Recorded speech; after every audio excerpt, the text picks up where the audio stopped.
Wait. This game, man. Wait. Jinga. I'm the too far. Is that It's low? bad. It's bad. Okay. So.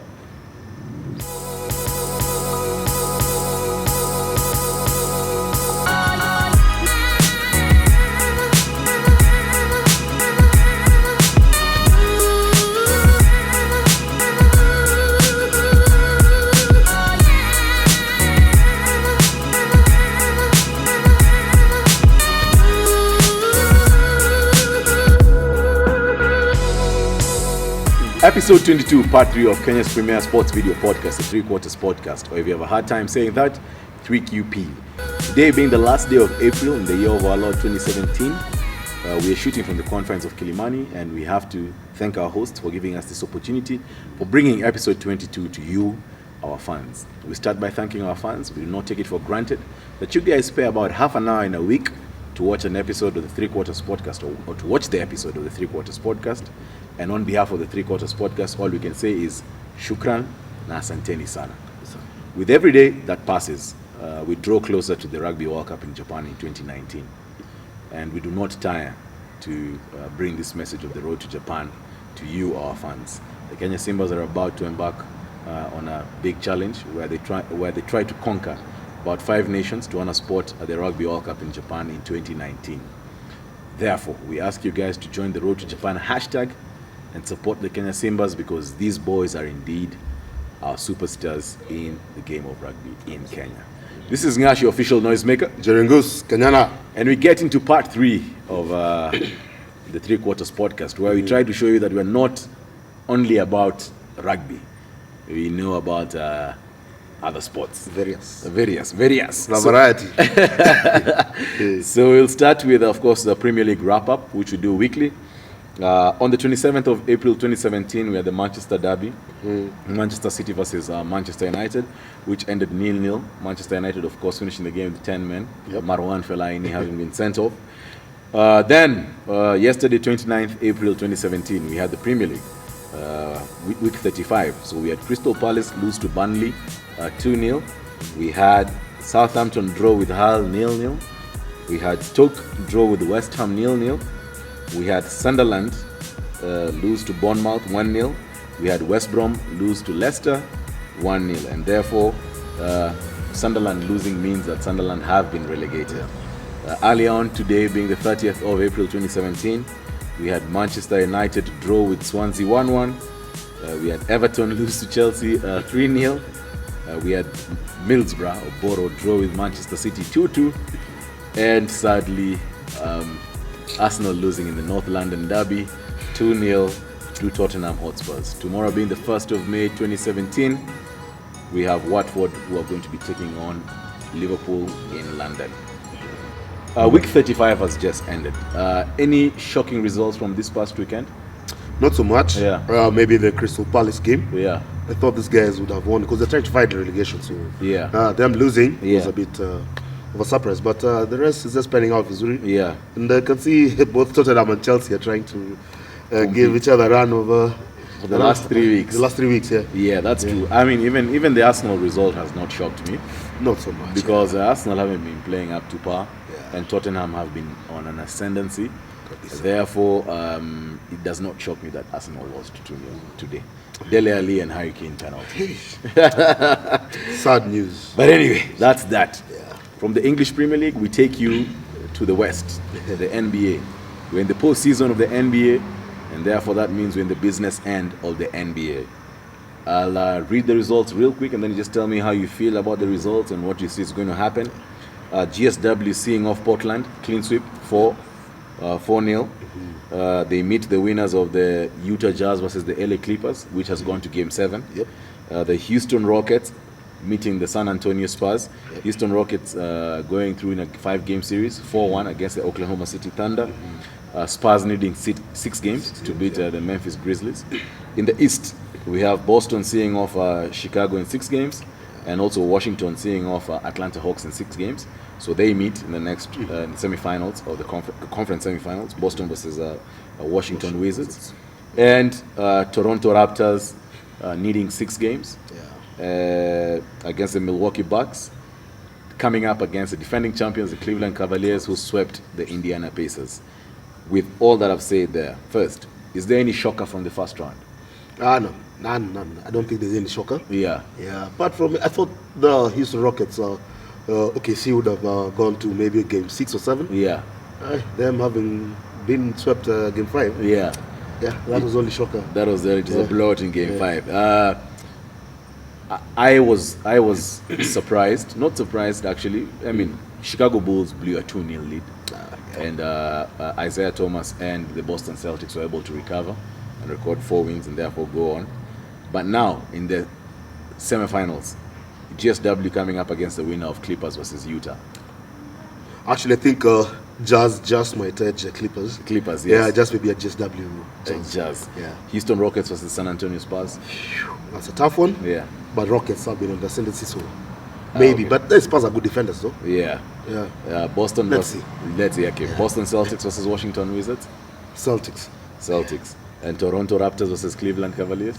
King James, man. King James. Yeah. I agree with you. GSW will see off whoever comes out of Clippers versus Utah. Yeah. Spurs are going to see off Houston for me. They have a very good defensive side. And they have Kawhi Leonard. Boston are going to see off Washington Wizards. And I think Cavs are too strong for Toronto Raptors. So I think that's how it is going to play out. Grand Prix was early on today in Sochi. You want to give us the results? Yeah. Formula One, Sochi. Valtteri Bottas Mercedes took it. Second was Sebastian Vettel from Ferrari. Kimi Raikkonen, the second Ferrari, came in third. Surprisingly, Lewis Hamilton came in fourth. Mercedes. Okay. Mercedes. So now you add in a new mix, Valtteri Bottas into the top 3. Vettel is still there. Hamilton is somewhere Vettel there. is leading now. Yeah, Vettel is leading. Yeah, him coming in second. Yeah. You don't think Bottas is going to infringe on those two being Hamilton and Vettel? Yeah. I think Bottas will give him some pressure. Yeah. But it's at the end of the day, it's gonna be between Vettel and Hamilton. Lewis Hamilton. Yeah, Mercedes, Ferrari. Those are the those are the poster boys. Yeah. For respective teams. That's it. I mean, F1 is going on, so make a point of tuning in to see what's happening in the world of F1. We had boxing yesterday, our heavyweight championship. We had a British Anthony Joshua versus Ukrainian Vladimir Klitschko, heavyweight world championship bout that happened in Wembley. After 11 rounds, Anthony Joshua beating Vladimir Klitschko by virtue of a technical knockout, a TKO. What was your thought about? Where does this win place him? That's the number one question. Where do you think this win places him? I think he was a big name, yes. Yeah, in the boxing world. Yeah. Right now. Yeah. We used to hear about the Klitschko brothers. Yeah. Now Anthony Joshua's coming to the mix. Yeah. And I'm glad that he won. Yeah. Because he's Nigerian. Yeah. True. True. Yeah. Yeah. And he's got a good boxer. Yeah. Yeah. He's a combination of he's a bit fancy, a bit fast as well. Yeah. Some Ali Kidogo. Yeah. And some Tyson with the heavy hits. The brute force. Yeah. The biggest issue about Anthony Joshua was that they didn't know if he was fit enough to go beyond 6 rounds because he's a knockout guy. Yep. He was able to take it to 11 rounds. I must say also, he fell a couple of times. Yeah, I must say also Vladimir Klitschko is a bit old. He's been in the game for 15 years. He came in at the tail end of the last great British boxer, Lennox Lewis. So I would want to see now AJ face up with Tyson Fury, Deontay Wilder, WBC championship. Tyson Fury would be quite, an AJ Tyson Fury would be a match. Yeah, it would be a good one. Dondi. Yeah, Deontay Wilder, WBC champion.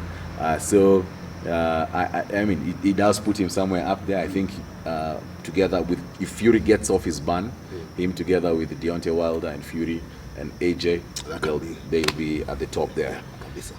Which takes us to our next section. Or session. A session is always, takes us to our next section, our bonus topic.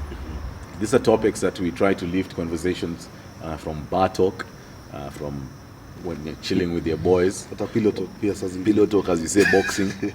Just discuss sports and some of the topics that happen in terms of sports discussion. So today's bonus topic is, with the recent development of the national volleyball team, women's volleyball team, missing out on the World Grand Prix due to lack of funds, who should be responsible for the day-to-day running? Who should be responsible for the day-to-day running of sport? and the monetary aspect of sports in the country. And to add on to that, is there really a need for a sports ministry in this country? Because I'll let you go first. Yeah. Gosh, I think there's a need for a ministry, sports ministry. Yeah. However, its functions should now be really minimal, more of overseeing than being involved in each and every discipline. Monetary-wise, let each sport control their own money, and it should be it should get to a level where each sport generates its own revenue, and not constantly depending on government and government. That's why right now we hear the ministry getting really involved in our sports. Running of the sports, the different unions should. But then again, we should also get proper guys to run them, not what we currently the crop that we currently have. What wanafikiria the tunnel vision. Yes. Yeah, guys don't have they don't foresee the future of these sports and how great and how big our sports can get. Yeah. So yeah, I guess there's a need for the sport ministry. Yes. I'd say that. But the managing of sports, different unions should do the management, the day-to-day operations of every sport. Yeah. I think it is time, as you're saying, for the sports ministry to come in from an oversight perspective. Compliance and legislation. They should not be involved in the day-to-day running. It is also time for these sports organizations, unions, and federations that run sports in Kenya to get reliable people to run their sports on a day-to-day basis. Accountable guys who can take sports to the next level, because these sports need to be generating their own revenue. They should not be depending on government. They should not be depending on corporate sponsorship. They should be running like a damn business. And that's why we need to take sports in Kenya to this mambo of serikali saidia. No, we need to stop it. So that one for floods. We need to saidia. We need to get to that point, man. That has been episode 22, part 3 of Kenya's premier sports video podcast, the Three Quarters podcast. We ask you guys to follow us on Instagram, to like our Facebook page, and subscribe to our YouTube channel. We don't take it for granted that you guys take your time to watch the Three Quarters podcast. And on behalf of the Three Quarters podcast, all we can say is shukran na asanteni sana. This is Ngashi official Noisemaker. Jeringus, Kenyana. Episode 23 is now loading. So keep it live, keep it locked. Cheers, guys.